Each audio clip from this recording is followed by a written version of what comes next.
اعوذ باللہ من الشیطان الرجیم بسم اللہ الرحمن الرحیم السلام علیکم ورحمۃ اللہ وبرکاتہ۔ میرے پیارے بھائیوں اور میری بہنوں، عصر کی نماز کے بعد اگر بتی گھر میں ایسے جلا دو دولت کا طوفان آ جائے گا۔ ابھی تک 29 لوگ اس عمل سے کروڑ پتی بن چکے ہیں۔ میرے بھائیوں اور میری بہنوں، آج ایک خاص وظیفہ آپ کی خدمت میں لے کر حاضر ہوئی ہوں۔ میرے کافی دوست احباب، قابل احترام میری مائیں بہنیں، میری بیٹیاں، میرے بھائی، انہوں نے کافی دفعہ کہا ہے کہ کوئی ایسا وظیفہ ہو قرآنی جس سے ہمارے گھروں کے اندر رزق کی کمی جو ہے وہ دور ہو جائے۔ تو یہ ایک ایسا وظیفہ ہے، کافی دوستوں نے کیا ہے، کافی بہن بھائیوں نے کیا ہے جو انتہائی غریب تھے، انتہائی مسکین تھے۔ تو جب انہوں نے اس وظیفے کو کیا، اللہ نے ان پر اتنا کرم کیا ہے، آج ان کے گھروں میں غربت کا جو نام و نشان ہے وہ بھی ختم ہو گیا ہے۔ طریقہ بہت ہی سمپل ہے، آپ نے اس کو اچھے طریقے سے سمجھ لینا ہے۔ اگر آپ نے اس وظیفے کو صحیح نیت کے ساتھ، صاف دل کے ساتھ، خوشی کے ساتھ، کامل یقین کے ساتھ یہ وظیفہ کر لیا تو آپ کے گھر کے اندر پیسے کی کمی ہمیشہ کے لیے ختم ہو جائے گی، کیونکہ اللہ پاک نے اس انسان کے لیے ایسے گھر دیے ہیں۔ قرآن اسی لیے رب نے دیا ہے کہ جب آپ کو کسی وقت بھی مشکل ہو، پریشانی ہو، دکھ ہو، تکلیف ہو تو اپنے رب سے رجوع کریں، جو آپ کا خالق ہے، آپ کا مالک ہے، جس نے اس کائنات کو بنایا ہے، اپنے پیارے بندے کو بنایا ہے۔ اللہ نے 18,000 مخلوقات کو بنایا ہے، لیکن ان ساری مخلوقات میں سے جتنی بھی مخلوقات ہیں ان میں سے سب سے اعلیٰ اور افضل جو مقام ہے وہ بندے کا ہے۔ اللہ کو اپنے بندے سے بڑی محبت ہے، اسی لیے اللہ نے قرآن بھیجا ہے کہ میرا بندہ، آپ کو کسی وقت کسی چیز کی ضرورت ہو تو میرے ساتھ بات کر لو، میں تمہاری ہر مشکلات کو آسان کر دوں گا۔ شیطان جو ہے وہ آپ کا کھلا دشمن ہے، وہ آپ کو اس سے دور رکھے گا، آپ کے ذہن میں ایسے باتیں لے کر آئے گا کہ نعوذ باللہ قرآن میں کیا ہے، آپ کا ایمان خراب کر دے گا، آپ کا یقین خراب کر دے گا۔ اس وجہ سے وہ بندہ اس دنیا میں بھی ذلیل و خوار ہوگا، آخرت میں بھی ذلیل و خوار ہوگا، اور اللہ کے قرآن سے محبت جو ہے وہ محمد مصطفیٰ صلی اللہ تعالیٰ علیہ وآلہ وسلم کے فرمان سے محبت ہے۔ جو بندہ نبی پاک صلی اللہ تعالیٰ علیہ وآلہ وسلم کے فرمان سے محبت کرتا ہے وہ کبھی بھوکا نہیں رہتا، اس کو کبھی مشکل نہیں آتی، اس کو کوئی پریشانی نہیں ہوتی ہے، اس کو کوئی بھی مشکل آتی ہے تو وہ اللہ سے رجوع کرتا ہے، اللہ کے سامنے جھکتا ہے، اللہ کے سامنے روتا ہے۔ تو میرے بھائیوں اور میری بہنوں، اس وظیفے کا طریقہ کار بڑا ہی سمپل سا ہے۔ آپ نے کس طریقے کے ساتھ اس وظیفے کو کرنا ہے، اس کا طریقہ کار آپ اچھے طریقے سے سمجھ لیں۔ آپ نے نماز عصر کے بعد اس وظیفے کو کرنا ہے۔ ایک عدد آپ نے اگربتی اپنے پاس رکھ لینی ہے، آپ روزانہ بھی اس عمل کو کر سکتے ہیں، صرف عصر کے بعد ہی آپ نے اس عمل کو کرنا ہے۔ ایک بار آپ طریقہ سمجھ لیں، اس کے بعد آپ اس عمل کو کرنا شروع کر دیں، دیکھنا کیسے گھر میں آپ کی انشاءاللہ برکت ہی برکت آئے گی۔ آپ نے پاک صاف ہو کر، باوضو ہو کر کسی پاک جگہ پر بیٹھ جانا ہے، کوشش کرنی ہے کہ اس وقت آپ کے پاس بالکل شور نہ ہو۔ آپ نے سب سے پہلے اعوذ باللہ من الشیطان الرجیم بسم اللہ الرحمن الرحیم پڑھ لینا ہے، اور اس کے بعد آپ نے درود شریف پڑھنا ہے۔ درود شریف پڑھنے کے بعد آپ نے اپنی آنکھیں بند کر لینی ہیں۔ نماز عصر کے بعد آپ نے یہ کرنا ہے۔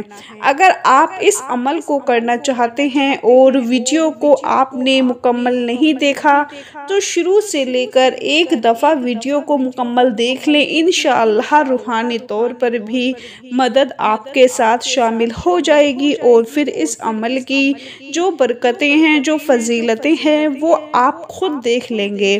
نماز عصر ایک ایسا حساس وقت ہوتا ہے انسان کے نامہ اعمال کے، جو فرشتے ہیں جو نیکیاں لکھتے ہیں، جو برائیاں لکھتے ہیں، وہ پہلے والے رجسٹر ہیں، ان کو کلوز کرتے ہیں، نئے فرشتے آتے ہیں، وہ چارج لیتے ہیں، پہلے والے چھٹی پر چلے جاتے ہیں اور نئے فرشتوں کی ڈیوٹی لگ جاتی ہے۔ یہ ایسا وقت ہوتا ہے عصر کا، اس کے اللہ پاک نے قرآن پاک میں قسم کھائی ہے۔ اللہ پاک قسم اٹھاتا ہے کہ مجھے وقت عصر کی قسم کہ انسان نقصان میں ہے، یا انسان خاص وقت ہے جس میں اللہ پاک نے اسپیشل قسم کھائی ہے، اس سے 2 نماز پہلے ہے، 2 نماز بعد میں ہے، یہ درمیانی نماز ہے، اس کی بہت اہمیت ہے۔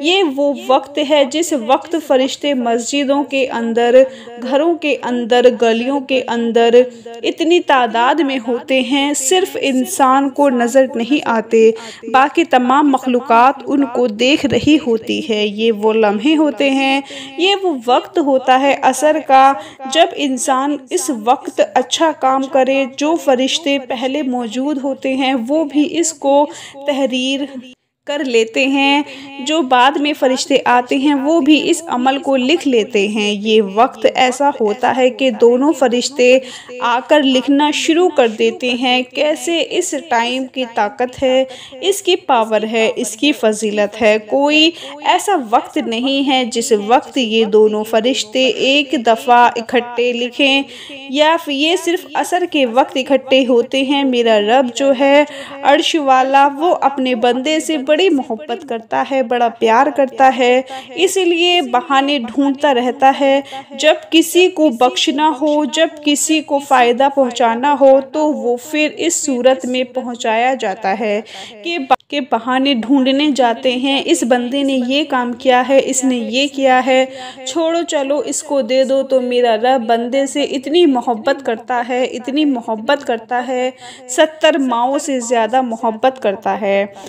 ایک ماں اپنے بچے سے کتنی محبت کرتی ہے۔ رات کو سردیوں میں جب چھوٹا بچہ پیشاب کرتا ہے تو ماں غصے میں نہیں آتی، صبر کرتی ہے، برداشت کرتی ہے، بس اس کی زندگی اسی خوشی میں ہے کہ یہ گیلی جگہ پر چلی جائے، بھیگی جگہ پر خود چلی جاتی ہے، گندگی والی جگہ پر خود چلی جاتی ہے، اپنے معصوم بچے کو یا بچی کو خشک جگہ پر یعنی سوکھی جگہ پر لے کر آتی ہے۔ اس کام کے پیچھے بھی اللہ کی طاقت ہے۔ میرا اللہ اس ماں کے دل کے اندر اتنی محبت رکھ دیتا ہے کہ وہ اپنا سکون ختم کر دیتی ہے، اپنی خواہش ختم کر دیتی ہے، اپنی خوراک اور جو لذت ہوتی ہے کھانے والی وہ ختم کر دیتی ہے۔ جب اس کا بیٹا کھاتا ہے، اس کی بیٹی کھاتی ہے، دونوں کھاتے ہیں تو اس کو سکون آتا ہے، وہ سکون سے سوتے ہیں، ماں سکون سے رہتی ہے۔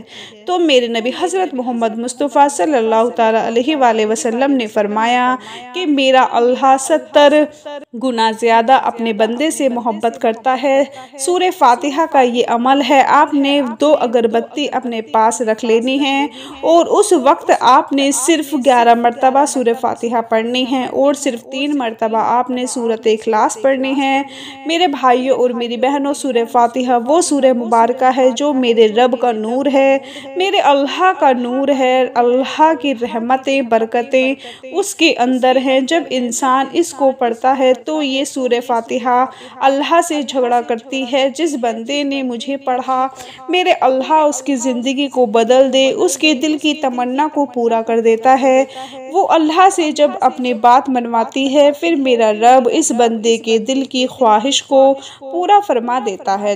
تو نماز عصر کا ایک خاص وقت ہوتا ہے اور سورہ فاتحہ کا یہ خاص عمل ہوگا، یہ 2 چیزیں مل جائیں گی تو انسان کی زندگی کے نصیب اور مقدر بدل جاتے ہیں۔ تو آپ نے اچھے طریقے سے اس کو پڑھ لینا ہے، اپنا مقصد اپنا ذہن میں رکھنا ہے، اس کے بعد دوبارہ پھر درود شریف پڑھ کر آپ نے اس اگربتی کے اوپر پھونک مار دینی ہے، اللہ کے حضور اپنے مقصد کے لیے دعا مانگ لینی ہے، گڑ گڑا کر اپنے اللہ سے مانگ لے، وہ دینے والی ذات ہے۔